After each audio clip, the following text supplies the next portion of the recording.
और बच्चों, तो जैसा कि अभी हमारा एक डेरिवेशन है आप जो देख रहे हैं, और ये बहुत इंपॉर्टेंट डेरिवेशन है। इस पर आपके न्यूमेरिकल आ जाते हैं और कई बार ये डेरिवेशन ज्यों का त्यों आ जाता है, तो आपको ये बहुत ध्यान से देखना है।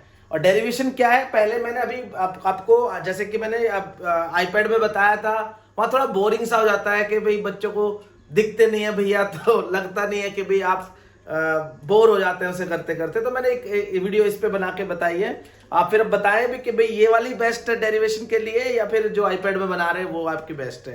तो देखिए आपका जो डेरिवेशन है वो क्या कहता है। एक आपका मतलब एक कॉन्सेप्ट है डाइपोल का। डाइपोल तो आप जानते ही है क्या होता है। उन्होंने बोला कि एक डाइपोल है, इलेक्ट्रिक डाइपोल है आपका। जैसे कि मैंने बहुत अच्छे से समझाने की कोशिश की थी, मे बी आपको समझ में आया हो। डाइपोल क्या होता है, डाइपोल दो सिमिलर चार्जेस होते हैं।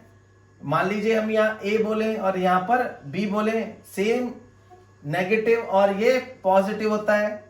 और इनके बीच का जो डिस्टेंस होता है भाई, जो इनके बीच का डिस्टेंस होता है उसे क्या बोलते हैं, यहां पर ये O होता है, सेंटर होता है। और यहां से और यहां तक के डिस्टेंस को क्या बोलते हैं, यस 2a बोलते हैं। और इसी को हम क्या बोलते हैं, डाइपोल मोमेंट। बहुत बढ़िया, तो ये हमें पता होना चाहिए। अच्छा, ये हमारा डाइपोल होता है। अब डाइपोल पे मैंने अलग अलग बताया था, थोड़ी देर पहले बताया था एक्सियल। ये होता है एक्सियल, क्या होता है, को एक्सिस की लाइन जो Q और मतलब A और B पर एक साथ जाए। अब 2 पॉइंट से एक ही तो लाइन जाएगी केवल, और उसे बोलते हैं एक्सियल।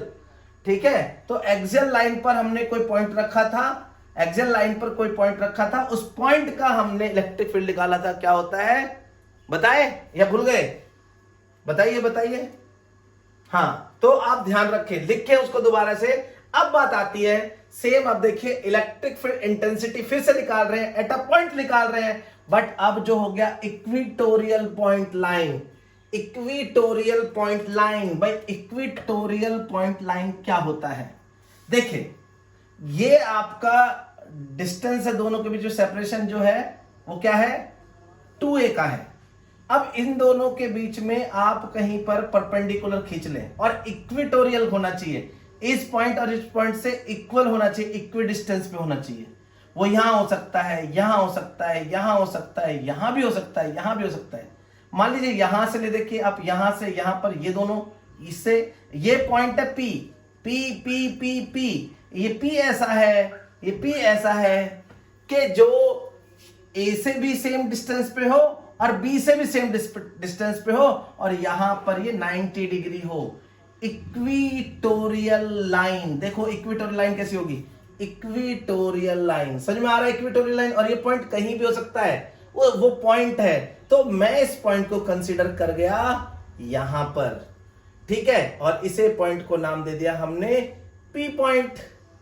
ओके, अब ये P पॉइंट कहीं ना कहीं तो दूरी पर है, किससे किससे, बिल्कुल राइट, ठीक है, यहां से। परंतु परंतु सबसे इंपॉर्टेंट बात है कि जो इक्विटोरियल जो होता है, जो इक्विटोरियल लिया जाता है, उसकी जो लेंथ होती है वो ये होती है R। भाई सेंटर से जो पॉइंट होता है उसको हमें पता होना चाहिए, वो बताते हैं हमें। सेंटर से, सबसे सुनो ध्यान से, सेंटर किसका, सेंटर डाइपोल का सेंटर जो है, सेंटर से P तक का डिस्टेंस R होता है। बहुत से बच्चे इसको कहते हैं भैया देखो यहाँ पे, नहीं नहीं नहीं नहीं, इक्विटोरियल, इक्विटोरियल मतलब ये और ये तो इक्विटोरियल हो गया। अब देखो इक्विटोरियल मतलब यहां पे बिल्कुल डिस्टेंस से, बीच से जो डिस्टेंस होगा उसे हम R कंसीडर करते हैं, ये R होता है। इसलिए हम इसको बोलते हैं equatorial line. Equatorial line, equatorial line समझ में आ रहा है, जो 90 डिग्री पर होगी, सेंटर से होते हुए जाएगी। उस लाइन पर कहीं भी ये पॉइंट हो सकता है, और उसकी खास बात होगी कि वो जो पॉइंट है वो A वाले चार्ज से भी सेम डिस्टेंस पे और B वाले चार्ज से भी सेम डिस्टेंस। समझ में आया होगा इक्विटोरियल पॉइंट लाइन। ओके, अब हमें इतनी बात तो हमें दी होगी कि consider an electric dipole AB, और लेंथ क्या होगी, डाइपोल लेंथ जो है 2a having charge plus Q minus Q, plus Q minus Q, ठीक है, ये हमारा हो गया। Okay, let P be the point on the equatorial line जिसका डिस्टेंस क्या होगा at distance r from center O of the dipole। समझ में आ गया? ये कंसीडर है, ये कंसीडर हमने कर लिया, गिवन है हमें। ओके, अब हम क्या निकालते हैं? AP और BP। देखिए ये रहा A और P। भाई ये यहां से और यहां तक कितना है बताइए? ये R है, ये A है, तो ये कितना हो गया आपका बताइए? पाइथागोरस थ्योरम डायरेक्ट क्या होगा? R square plus a square का हो या a square plus r square, जितना ये होगा उतना ये होगा। समझ में आ रहा है? समझ में आ रहा है? ओके जी, ठीक है। अब बात आती है लेट, अब देखिए ये यहां से तो कोई एंगल बना रहा होगा थीटा, इधर से भी थीटा, इधर से भी, क्योंकि ये और ये इक्वल है तो ये एंगल इक्वल होगा, प्रॉपर्टी ऑफ ट्रायंगल से। Okay, electric field intensity eight point, हमें यही तो निकालनी थी। Electric field intensity at a point on equatorial, इस लाइन पर हमें निकालना है, इस पॉइंट पर हमें निकालना है। तो हम कैसे निकाले इस पॉइंट पर कितनी इलेक्ट्रिक फील्ड होगी? तो हम क्या करेंगे भाई, यहां पर जब भी हम एक पॉइंट पर इलेक्ट्रिक फील्ड इंटेंसिटी निकालते हैं तो हम हमेशा क्या करते हैं? हम वहां पर क्या लेके आते हैं? बताइए, वहां पर लेके आते हैं टेस्ट चार्ज। और टेस्ट चार्ज की बिहेव कैसा होगा? Positive, negative? पॉजिटिव। तो हम यहाँ पॉजिटिव चार्ज लेके आते हैं। तो हमने यहां पर पॉजिटिव चार्ज ले लिया। ओके, यहां पर क्या होगा? पॉजिटिव चार्ज होगा। ओके, अब पॉजिटिव चार्ज है, ये तो नेगेटिव है। चलो मैं ग्रीन से थोड़ा नेगेटिव दिखाता हूं, आपको थोड़ा समझ में आएगा। ये ग्रीन से नेगेटिव और रेड से पॉजिटिव। अब बात आती है बिहेव की, यहीं पर हम सबसे ज्यादा दिक्कत कर जाते हैं। अब देखिए इलेक्ट्रिक फील्ड इसकी वजह से इस P पॉइंट पर नेगेटिव, ये नेगेटिव है और ये पॉजिटिव है। ये पॉजिटिव चार्ज है, ध्यान रखना है आपको, पॉजिटिव चार्ज है, पर क्यों नॉट है, ये टेस्ट चार्ज है। अब ये नेगेटिव है, ये पॉजिटिव है। तो अब पॉजिटिव क्या करेगा? अंदर आएगा या बाहर निकलेगा? हमें पता है कि जब नेगेटिव होता है और पॉजिटिव होता है तो क्या करते हैं? अट्रैक्ट होता है। तो ये आएगा भैया, इधर से ऐसे कर लेते हैं, इस वाले को लेते हैं। ये इलेक्ट्रिक फील्ड इंटेंसिटी क्या होगी? इसकी वजह से होगी। और हम किसकी वजह से? ए की वजह से, ए पॉइंट की वजह से। ऐसे ए लिख दिया, ठीक है। इधर आएगी उसकी तरफ ही, किधर आएगी? P2A आएगी, P2A। देखो ये लिखा है, electric field intensity at a point P due to Q charge कहां पर? एट A पर। तो A जो होगी वो क्या होगी? मैग्नीट्यूड। हमें पता है क्या होता है? E बाय आर स्क्वायर, के क्यू बाय आर स्क्वायर। के क्या है? 1/4 pi epsilon not into charge. बिल्कुल ये वाला चार्ज रखा जाता है इलेक्ट्रिक फील्ड इंटेंसिटी में एक किसी पॉइंट पर। और डिस्टेंस क्या? देखिए डिस्टेंस स्क्वायर हुआ, कट गया, ये आ गया।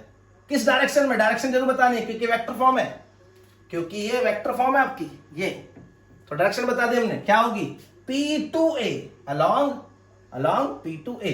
चलो नीचे चलते हैं इस वाले की वजह से, due two plus positive charge at B से। ये पॉजिटिव है तो क्या होगा? बहुत बढ़िया, रिपल होगा। सेम मैग्नीट्यूड का होगा। सेम मैग्नीट्यूड का क्यों होगा? पर देखो जितना चार्ज ये है उतना ही चार्ज ये होता है डाइपोल में। किसी पॉइंट पर निकाल रहे तो मतलब ये हो गया, और इसको हमने बोला EB, ठीक है। और ये भी क्या है? वेक्टर फॉर्म में लिखला। और किसके अलोंग है? देखो डायरेक्शन क्या है इसकी? B से P की तरफ धक्का मार रहे हैं। ओके, और ये मैग्नीट्यूड में सेम होंगे। कारण क्या होगा?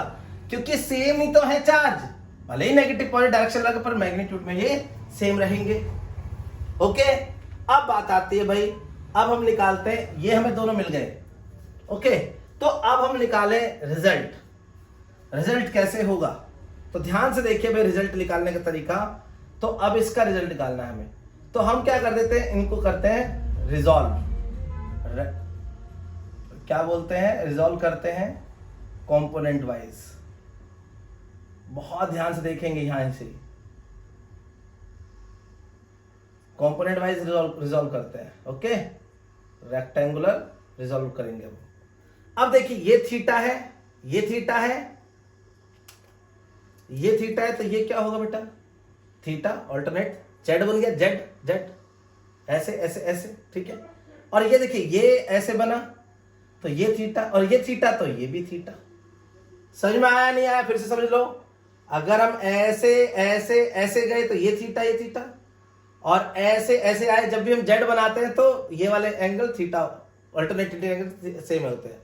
अब देखिए ये और ये क्यों होंगे, क्योंकि आपने ये काटा और ये काट दिया, ये एंगल थीटा और ये एंगल थीटा। समझ में आया नहीं आया, समझ में आया जी। तो इसलिए तो ये हमारा एंगल हो गया, ठीक है। अब एंगल हो गया, तो अब रिजॉल्व करना बहुत आसान है। ध्यान से देखिए, ध्यान से देखिए, ये जो होगा ये क्या होगा, ये थीटा है, ये ई है, तो ये हुआ ई। ई एंगल के साथ जब भी होता है, एंगल के साथ जब भी रिजॉल्व करते हैं ये और ये इसको रिजॉल्व करो, कहां से कहां होगा, यहां नहीं होगा, यहां पर होगा 90 डिग्री है ना। अगर ये ई ए है तो ये क्या होगा, ये थीटा है, तो ई A cos theta, E A sine theta. तो यहीं पर देखिए, यहाँ पे क्या होगा, ई ए कॉस थीटा, इसके, और यहाँ पे क्या होगा, ई ए साइन थीटा। खिचड़ी तो नहीं हो रही, समझ में आ रहा है, मैंने अलग से बना के दिखाया है। ओके, अब बात आते हैं, ये तो हो गया इस वाले का, ई ए को रिजॉल्व कर लिया रेक्टेंगल में, किए और एक ये आ गया। अब हम करते हैं ई बी को। भाई ई बी कैसे है, ये है, यहां से ई बी है, ये रहा, ये ई बी है, और ये रहा, दो कंपोनेंट है, यहां पर ये थीटा है, तो ये क्या होगा, ई बी साइन थीटा, क्योंकि वो है और एंगल के साथ में होता है, तो ई बी कॉस थीटा। ये सेम ही है यहाँ पे भी, तो E B E B cos theta, ठीक है ये, और ये क्या होगा, E B sine theta. Okay, समझ में आया दोनों को, ऊपर और नीचे। अब बहुत ध्यान से देखिए, अब बहुत ध्यान से देखिए, ऊपर वाला और नीचे वाला, अगर हम वर्टिकल देखें दोनों को, ये वर्टिकल होता है, क्योंकि E B sine theta is equal to होगा ई ए साइन थीटा। क्यों होगा, जो मैग्नीट्यूड वाइज ये दोनों सेम होंगे, मैग्नीट्यूड वाइज करें तो देखो रिजॉल्व हो जाएंगे, रिजॉल्व करके ये जितना उतना, क्यों, क्योंकि ई बी और ई ए सेम है और एंगल सेम है। ओके, यहां से इस वजह से, ठीक है। तो देन हम निकाल सकते हैं। अब ये तो कैंसिल आउट हो गए, बचा क्या, बस ये बचा, ये वाला इधर वाला, बस यही। तो हम नेट निकाले तो ये होगा हमारा N E A cos theta plus E B cos theta. तो देखिए अब ई ए और ई बी दोनों एक ही हैं, तो 2 EA कॉस थीटा लिख सकते हैं, क्योंकि ये दोनों बराबर है मैग्नीट्यूड में। ओके, अब हम कहें ये तो हुआ 2, और ई की वैल्यू क्या होती है हमारी, ई की वैल्यू क्या होती है 1/4 पाई एप्सिलॉन नॉट इनटू, देखो ये लिखा भी है हमारा Q by R square plus A square, और कॉस थीटा। भाई देखो कॉस थीटा कैसे निकलता है, यहां पर देखो तो थोड़ा ध्यान से, ये हमारा हुआ कॉस थीटा निकाल रहे हैं, तो भैया बेस होता है हमारा A और ये हमारा हो गया परपेंडिकुलर, ये थीटा है। तो कॉस थीटा क्या हो जाएगा, कॉस थीटा की जगह लग जाएगा बेस अपॉन परपेंडिकुलर। ओके, तो ये हो गया। देन अगर हम इसे सॉल्व करें, ये मैं बता देता हूं, ठीक है, समझ में आ रहा है, बने रहो बस थोड़ी देर, बस हो गया। देखिए तो ये हो जाएगा 2QA अपॉन, ये तो हमारा हो गया भाई, ये अलग से ले लेते हैं 1/4 पाई एप्सिलॉन नॉट, और देखिए ये हमारा क्या है R square plus A square, ये 1 हो गया, इसकी पावर 1 और इसकी पावर 1/2। अब 1 प्लस 1/2 तो 3/2। तो अब देखिए ध्यान से 1/4 पाई एप्सिलॉन नॉट, इंटू, देखिए इसे क्या कहते हैं, याद करो इसे हम Q इंटू 2A लिख सकते हैं इसे हम। तो ये हो जाएगा P upon R square plus A square का पावर 3/2। ओके, बट एक बात हमें पता है, कि R जो होता है और जो A होता है, R बहुत बहुत बहुत बड़ा होता है A से। R ये बहुत बड़ा होता है, ये बहुत छोटा सा होता है, ये बहुत आइडियल याद है ना, आइडियल डाइपोल, तो ये बहुत छोटा होता है। अब यहां पर A की कोई वैल्यू नहीं होगी, तो हम net electric field at P point हम कह सकते हैं। P पॉइंट क्या होगी, तो ये होगी 1/4 pi epsilon not into P upon, ये तो भाई देखो ये तो खत्म, ये R स्क्वायर और 3/2 कट गया, तो R3। ये हमारा मोस्ट इंपोर्टेंट डेरिवेशन है जो किसके काम आएगा, जब भी हम इक्वेटोरियल पॉइंट पर, अच्छा इसका डायरेक्शन भी लिख लें, बोलो क्या होगा, B2, देखो B से A की तरफ है, अलोंग, नीचे लिख दो, लिखेंगे जैसे लिखा था, अलोंग B2A। देखो ध्यान से, A2 भी इधर जाता है, तो ये किधर इधर आ रहा है, अलोंग कर रहा है, डायरेक्शन पता है आपको, B2A। समझ में आया? ठीक है, तो ये बात ध्यान रखेंगे। ओके, उतारे अच्छे से, समझे अच्छे से, और कम से कम 3 बार करें। इसलिए मैं एक ही आपको बता रहा हूं और बहुत अच्छे से समझाने की कोशिश की है। उम्मीद है आपको समझ में आया होगा। ठीक है।